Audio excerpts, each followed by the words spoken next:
It's a wonderful day in the homiehood, a wonderful day for a homie. Won't you be my homie to Taro? Yo, what's up? Good morning, good afternoon, good evening, whenever you're watching this. We are about to dig into the news for today. It is February, Thursday, the 9th, and we got a lot of news to run through. So, every morning we wake up, we read the Globe and Mail a little bit, and just to quickly fly through things and catch everyone up, we go through what we call headlines. So this is headlines by your boy, Danny Taro. That's me. One really shocking thing I read in the paper today is that the Church of England is considering gender neutral terms for God.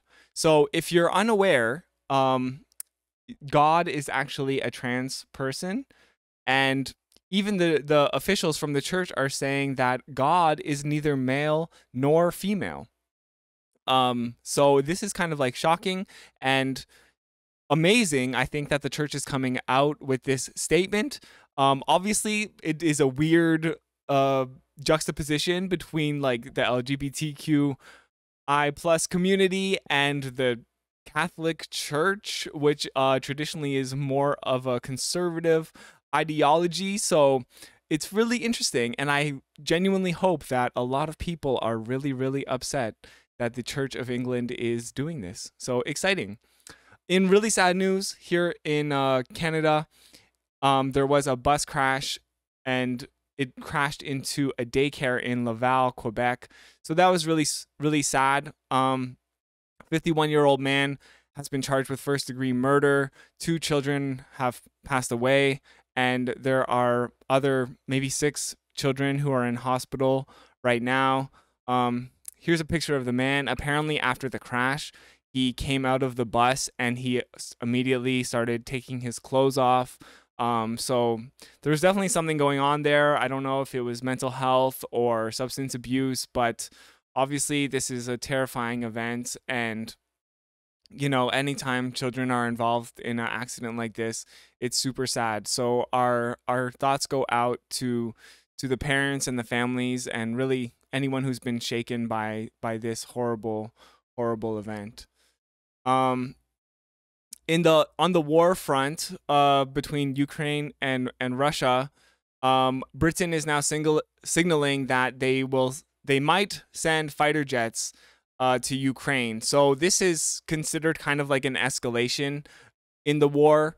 It's a little bit scary. It's something that the U.S. has previously said that they would not be engaging with, sending fighter jets, and partly because it's an escalation. And what does that mean, really? Like if the NATO allies send fighter jets, that means Russia needs to get fighter jets, and it does a bit feel like things are getting worse.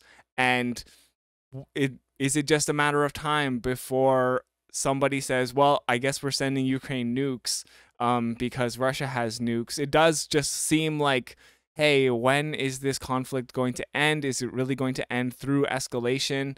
Of course, like, we support the Ukrainian people and Ukraine like liberating itself from the Russian invasion, but it's also kind of like, what is the best way to go forward with this? So it's a bit concerning. I know that Zelensky spoke here in England, and you can see Prime Minister Rishi Sunak shaking hands. This is the second time Zelensky has left Ukraine. So first he went to the US, and then he went to the UK, and I think now he's like spoken at the EU as well. So it's a bit concerning. Zelensky always doing his raising funds essentially to continue this defense against Russia. Yesterday we did not get the chance to do the news. We were running a little off schedule, but there was an important announcement from the Canadian federal government. Well, not so much an announcement, but an announcement for an announcement. So you've maybe heard that the federal government and all the provinces are engaged with negotiations over a healthcare transfer deal. So Justin Trudeau and the feds are saying that they're offering $46 billion more dollars over 10 years. So that's in new spending, and it amounts to, some people are saying, over $100 billion. Some people are saying almost $200 billion over 10 years. So that's the new money on top of the old money, because there's always a healthcare transfer that happens. So this is falling really short of what the premiers are demanding, which are $28 billion per year, as opposed to, this is really short of that. So $46 billion over 10 years. I think that amounts to, like, I don't know, 6.5 million or something like that. There's been a lot of kind of like response to this. Obviously, the premiers are not happy, but at the same time, they don't really have a choice. Doug Ford saying that he welcomes any new money, no matter how small or large.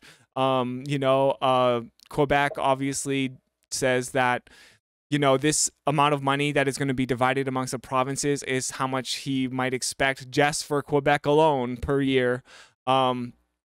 Trudeau, still grandstanding and saying that, like, this is great, this is new. And a lot of critics, I think people who are following this more diligently, are saying that, you know what, this isn't really something that will change, transform Canadian healthcare.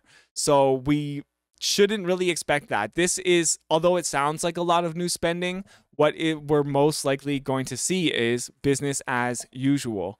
So yeah, that's what this article is saying here. Trudeau's offer won't bring fundamental change that healthcare needs. And as we know, sadly, in Canada, it's crumbling and it's in dire straits, and we need something to change. But this new funding is maybe not the answer. It's not enough, and it's hard to really grasp the how large this is, because I mean, you hear like $46 billion, you hear $200 billion. That sounds like a lot of money, but then you have to think it's divided amongst all the provinces, and how the actual cost of healthcare. A lot of people are also saying that this is just this is a numbers game. We're hearing a lot about these numbers. We don't really know what they mean, because it's hard for us to put them into practical terms. But what we need to fix healthcare is really like overhauling the system and making sure that it remains like in the public sector, and making sure that we're training people so that these systems that we're investing in can actually operate. There's been a lot of criticism from the Ontario Watchdog, for example, saying that Doug Ford is underspending on health. So we're already underspending on health, and the premiers are demanding all of this new money, and we don't really know how they're going to use it and what they're going to do with it. So this is saying that, in order for our healthcare system to be saved, and in order for this money to actually go to good use from the federal level, the premiers themselves should also be looking into spending more money. Like, they're not even spending, they're already underspending. So even if they just catch up, but really we need to be spending more and more and more to fix our healthcare system. So this kind of hit came out in criticism of Pierre Poilievre, because he was kind of like, his whole thing is that he criticizes Trudeau. So obviously this new spending is something that I guess is good, even though it might not fix the status quo. But it's hard for Pierre Poilievre to criticize Trudeau for that. So he's kind of come out saying that the Conservatives, if he were to win an election, would honor this new spending. However, he also said that he wouldn't spend any more. So which was kind of like an odd stance for him to take, since he's always critical of Trudeau.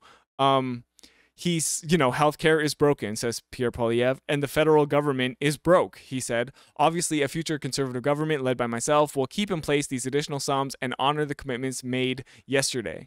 So he's saying, I guess he's saying that the Liberals are doing the best that they can do, because he's also saying that the federal government is broke, which is kind of like preemptively getting ahead of this idea that, the Conservatives aren't going to do shit if they're going to win the next election. So he's basically committing to doing the status quo that Trudeau is already doing and nothing more. But he will say the federal government is broke and that's Trudeau's fault.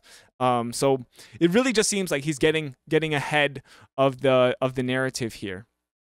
So in other Pierre Poilievre news, something we talked a little bit about 2 days ago, the CBC had announced its plans to phase out radio and television and go only to streaming services. And now they said that this is something that's not going to happen for decades, and if it does happen, it would have to be part of their mandate, which would mean that all Canadians have access to high-speed internet.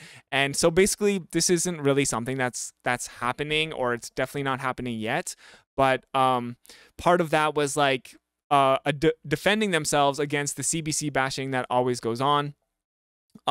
Specifically led by Pierre Poilievre. So now Poilievre has struck back, saying that this criticism of him, which is very justified in my opinion, is proof that the CBC has a bias towards Justin Trudeau's Liberals.